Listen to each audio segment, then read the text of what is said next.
Good morning and welcome to Skipton Baptist Church Online. Today we're starting a new series on the Book of Ruth, which has been called one of the most beautiful short stories ever written. Stories are great, aren't they? Who doesn't love a good story?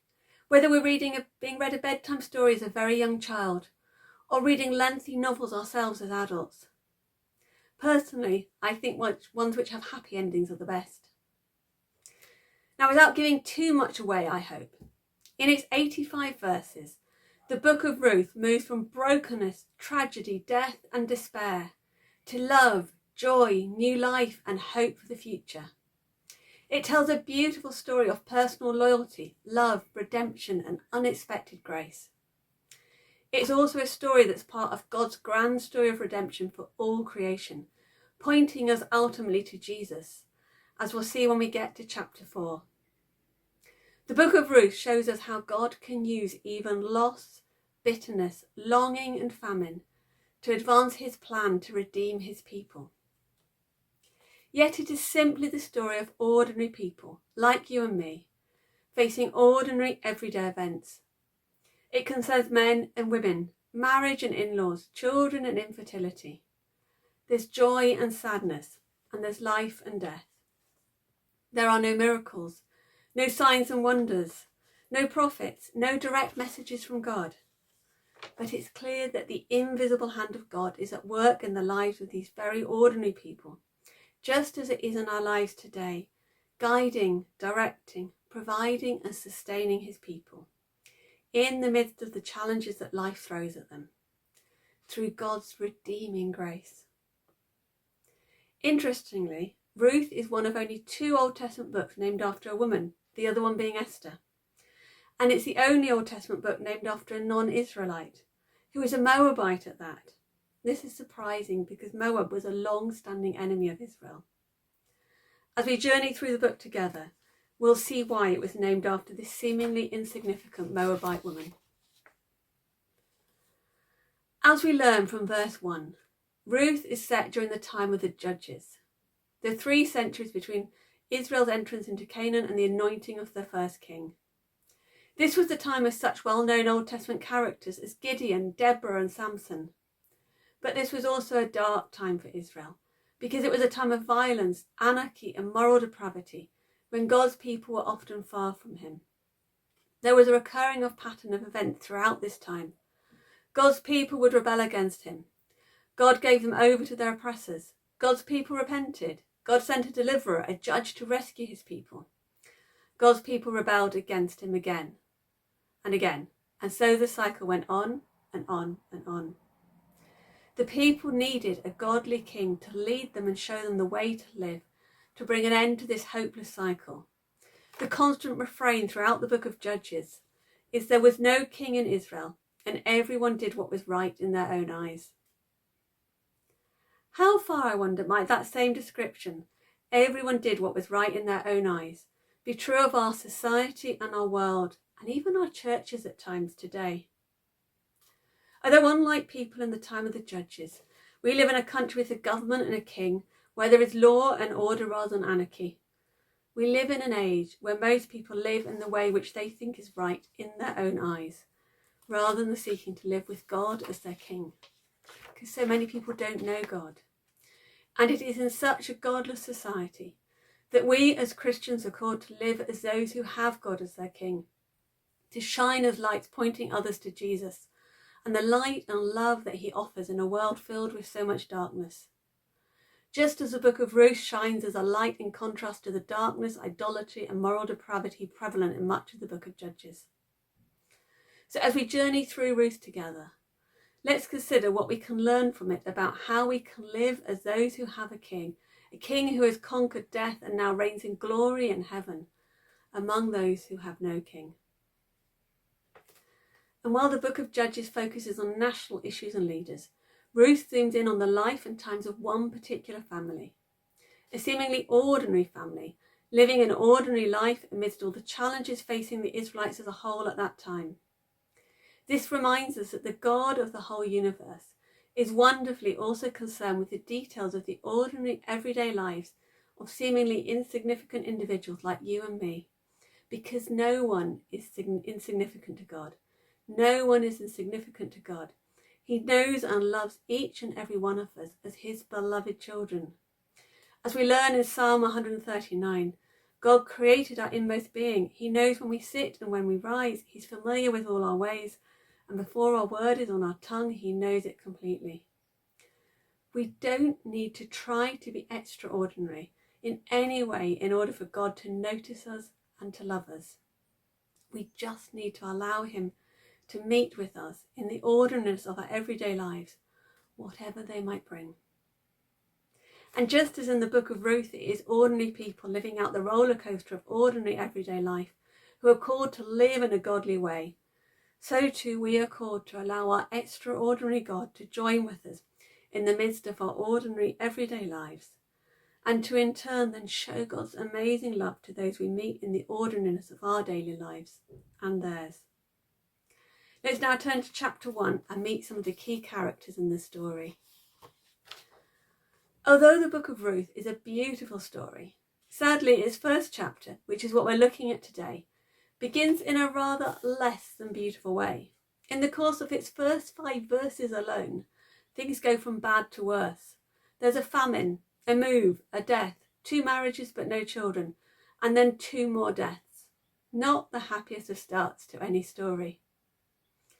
In verse 1 we read, "There was a famine in the land. So a man from Bethlehem in Judah, together with his wife and 2 sons, went to live for a while in the country of Moab." Now, to our modern eyes, this man's decision to move his family away from a place where there was a famine to a different country where there is plenty of food seems like an eminently sensible thing to do. But in the Old Testament context in which he lived, a famine was often viewed as a punishment from God for failing to live according to God's ways, for failing to make God king of their lives, and it should have prompted God's people to repent and turn back to him and his ways, rather than simply run away to a different land. If we read on, we learn that this man's name was Elimelech, and his wife's name was Naomi. And names are significant in this story. Elimelech means "my God is king," while Naomi means pleasant, sweet, or delightful. But despite his name, Elimelech does not act here as if God is his king. When the famine reached Bethlehem, which somewhat ironically in this context means house of bread, rather than repenting and putting his trust in God, Elimelech decided to take things into his own hands and move to nearby Moab with his family. Moab was the historical name for the strip of mountains and land running alongside modern-day Jordan and the shore of the Dead Sea. The problem with this move was that Moab was a pagan country with a debased religion which even included human sacrifice at times, and it had long been on hostile terms with Israel. The Moabites traced their origin back to the incestuous encounter between Lot and his eldest daughter, as described in Genesis chapter 19. The Moabites should really never have come into existence as a people in the first place. In effect, Elimelech wasn't just failing to trust God to provide for him and his family. He was moving his family away from God's people and God's land, the promised land that God had given his people Israel, to an area under another God's authority. He was giving up trusting in Yahweh's provision for his family, to in effect put his trust in the provision of a different God instead. As one commentator somewhat critically observes, it is evidence of a discontented, distrustful, unstable spirit to be weary of the place in which God has set us, and to be leaving it immediately whenever we meet with any uneasiness or inconvenience in it. That, I think, is perhaps a little harsh on Elimelech. It's likely that Elimelech wasn't deliberately turning his back on God, but rather that in his desperation to save his starving family, he simply chose to take matters into his own hands, to do what he thought was right in his own eyes, and attempt to sort things out himself rather than put his trust in God to feed his family.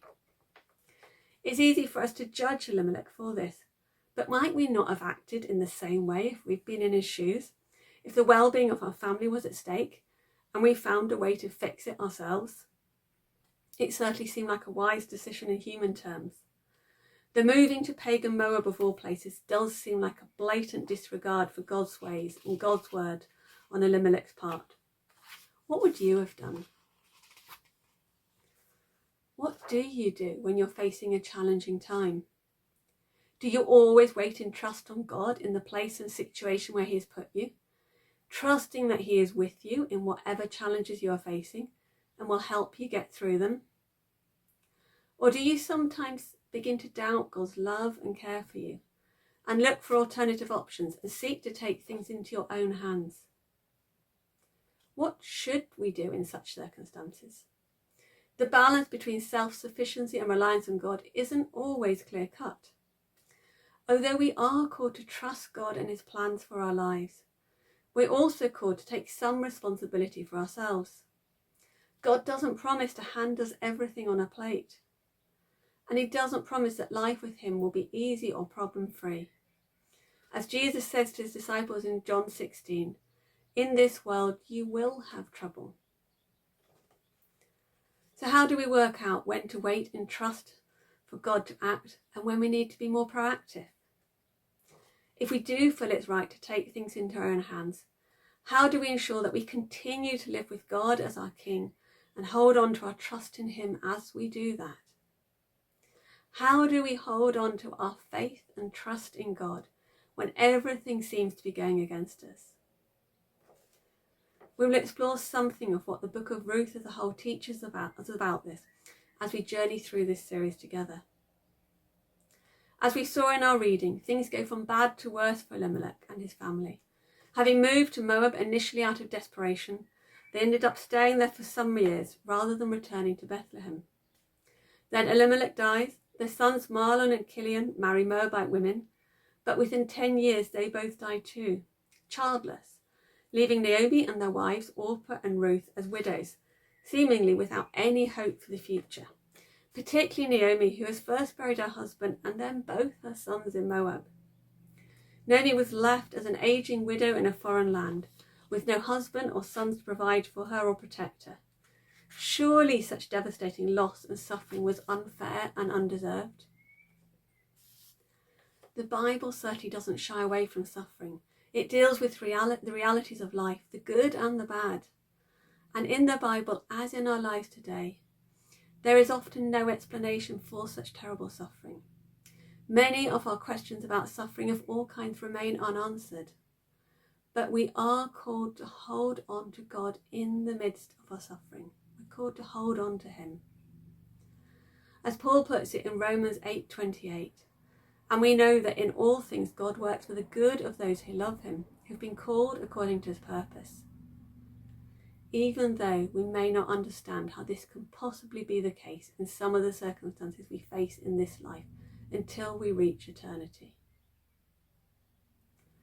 But the story told in the Book of Ruth teaches us that we can trust God even in our suffering, because even when it feels like He has abandoned us, God is still with us and still at work in our lives. As we will see, God continued in His grace to be at work in Naomi's life in beautiful and unexpected ways as we journey through this book together. Even in the following verse 6, we learn of God's gracious provision for His people, when Naomi hears that the Lord has come to the aid of His people in Bethlehem by providing food for them. This is the first mention of God in the Book of Ruth. And with this first mention, God is seen to be graciously intervening in a time of crisis by providing food for His people. At this point, Naomi has a choice to make. Should she remain in Moab, the pagan land where she set up home and spent at least the last 10 years, but now has no hope for the future there? Or should she seek to turn around and return to Bethlehem, and by implication turn back in faith to Yahweh and put her trust in His provision for her future, despite all the suffering she believes He has brought on her and her family? In reality, Naomi's only hope was to turn around and return to Bethlehem in the hope that God would provide for her there. She had, in effect, reached more of a dead end than a crossroads. But even when we know it's the right thing to do, when we know there is no way forward, when we know we've gone the wrong way or reached a dead end, it's rarely easy to turn around and go back the way we've come. It takes a lot of effort and courage, and it can feel like admitting defeat or failure. It's bad enough if you're out on a walk and suddenly realise you've gone the wrong way and need to retrace your steps, especially if those steps you have to retrace are uphill or back through a bog. But it can be even harder in life to admit that you've made a mistake, that you've taken a wrong turning, and so need to go back to where you were before you chose to go that way. Sometimes it can be hard to even recognise that we've gone the wrong way and need to turn round. But as we'll see, the story of Ruth, like that Jesus told of the prodigal son, shows us that there is always a way back with God. There is always a way back with God. It is never too late to turn round and turn back to him and to receive God's redeeming love and grace, or to do so for the first time. So if you're sat listening to this and know that you've never chosen to make God king of your life, or if you know deep down that you've taken a wrong turn in your walk with God, or in life more generally, then please hear this. It is never too late to turn around. It is never too late to turn around. It might not be easy, but it is never too late to do so.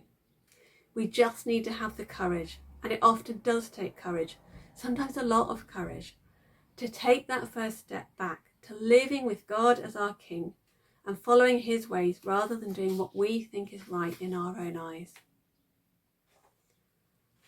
Having chosen to turn back, Naomi sets off to Bethlehem with her 2 daughters-in-law.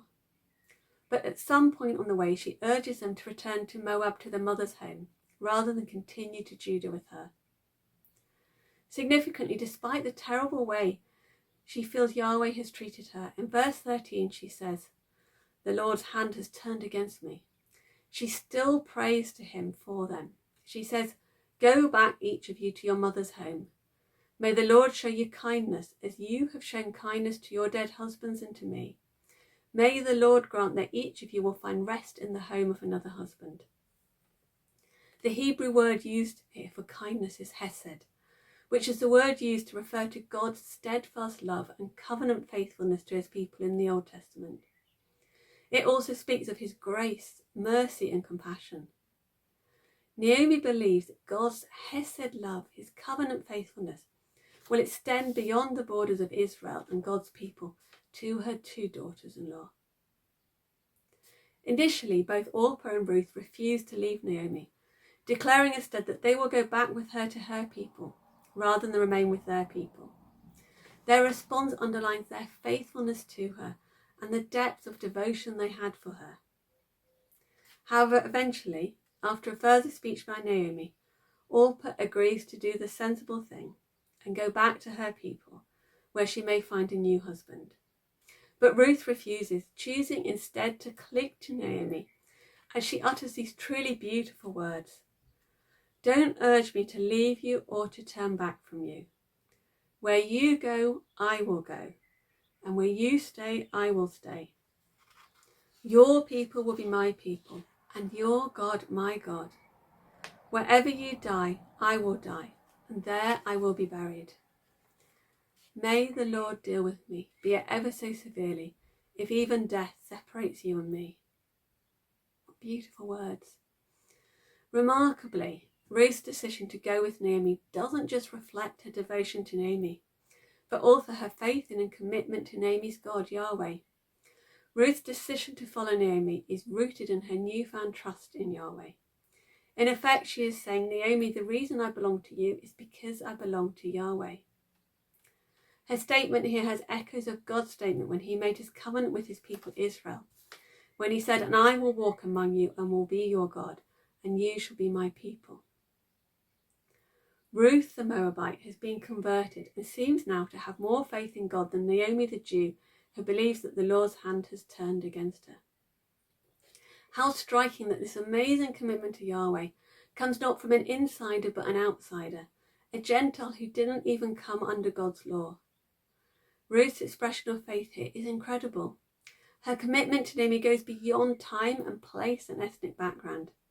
In this moment, she understands God's heart better than Naomi, who had known God for so much longer. And this newfound faith of Ruth enabled her to be willing to say goodbye to Orpah and to the life she'd known, and to step instead into the unknown with Naomi, to choose an uncertain future as a widow in a land where she had never been before and where she knew no one. Ruth was willing to do this for Naomi and for Yahweh. How willing are we to step into such a risk-taking faith in our walks with God? Do we trust God enough to follow his call into unknown territory, whatever that might look like for us? What might God be calling us? What might God be calling you to leave behind to do this? The interesting question is, what had enabled Ruth, a Moabite, to develop such a faith in Yahweh? Her faith must surely have grown as a result of observing Naomi's faith, even in adversity. Although Naomi had lived in Moab for 10 years and complained bitterly about how she believed God had treated her during her time there, she did not deny God or forsake him. She still turned to him in her bitterness. And as we've seen, she still prayed that he might show his hesed love to her 2 daughters-in-law. Naomi still believed that God was sovereign. He was her king, and she tried to live her life in light of that. And she still believed that he was a hesed-showing God, who was faithful to his promises, even though she believed that God had taken so much from her, had brought her so much suffering. Naomi, like the psalmist and so many of the Psalms of Lament, was able to hold these seemingly conflicting truths about God together. And that demonstrates the depth of her faith in Yahweh. And that was what Ruth had witnessed. How easy do we find it to do this? To keep trusting God, to keep living with him as our king when our lives have been turned upside down by suffering. We need to recognize that God can use how we too walk through challenging times to witness powerfully to others, even when we think we're perhaps not doing a very good job of sharing our faith in a positive way. Even when we feel like we're clinging onto our faith by a thread, others can still see that our faith deep down is what is keeping us going. Even if all they see us doing at times is complaining to God, even that is a powerful witness to those who have no faith. And if someone comes to faith through observing our faith in adversity, they're not going to be easily disillusioned if life then starts to throw more challenges at them too at some point in the future. The 2 women then arrive in Bethlehem amid much excitement. We read that the whole town was stirred because of them. But Naomi has changed a lot since she left Bethlehem over 10 years earlier to escape the famine. And this change is reflected in what she says to them. "Don't call me Naomi," she told them. "Call me Mara, because the Almighty has made my life very bitter. I went away full, but the Lord has brought me back empty. Why call me Naomi? The Lord has afflicted me. The Almighty has brought misfortune upon me." Naomi, the pleasant one, the sweet one, has returned grief-stricken and bitter, and she is blaming Yahweh for her misfortune.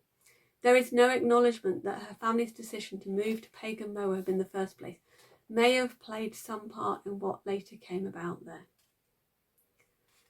It's interesting to note too that the name Mara that Naomi chose for herself refers back to the time in the wilderness when the Israelites complained to God about the bitter tasting water at the place he had brought them to, forgetting about the fact that he had just freed them from slavery in Egypt. In response to their cry, God in his grace miraculously made the water sweet and drinkable. And when Naomi complains to God so bitterly upon her arrival in Bethlehem, she too has failed to see the grace of God already at work in her life in the form of Ruth, her faithful daughter-in-law, who is standing there beside her, who has given up everything to follow Naomi to Bethlehem, to follow Yahweh, who chose to stay with Ruth rather than seek out a new life for herself in Moab. Although Naomi has returned physically to Bethlehem and to the land God had given to his people, at this stage in the story, it seems spiritually her heart is still far from God in many ways, despite her continuing faith and trust in him. The chapter ends with a sign of hope for the future. We read in verse 22 that they arrived in Bethlehem as the barley harvest was beginning. The physical famine present at the start of the chapter is well and truly over. Will this new agricultural beginning also be a new beginning for Naomi and Ruth in other ways too? Will they experience God's grace in new and unexpected ways? And will this eventually bring about an end to Naomi's current bitterness? If you haven't read the Book of Ruth before, then you either need to wait till next week or go away and read on for yourself to find out what happens next. Amen.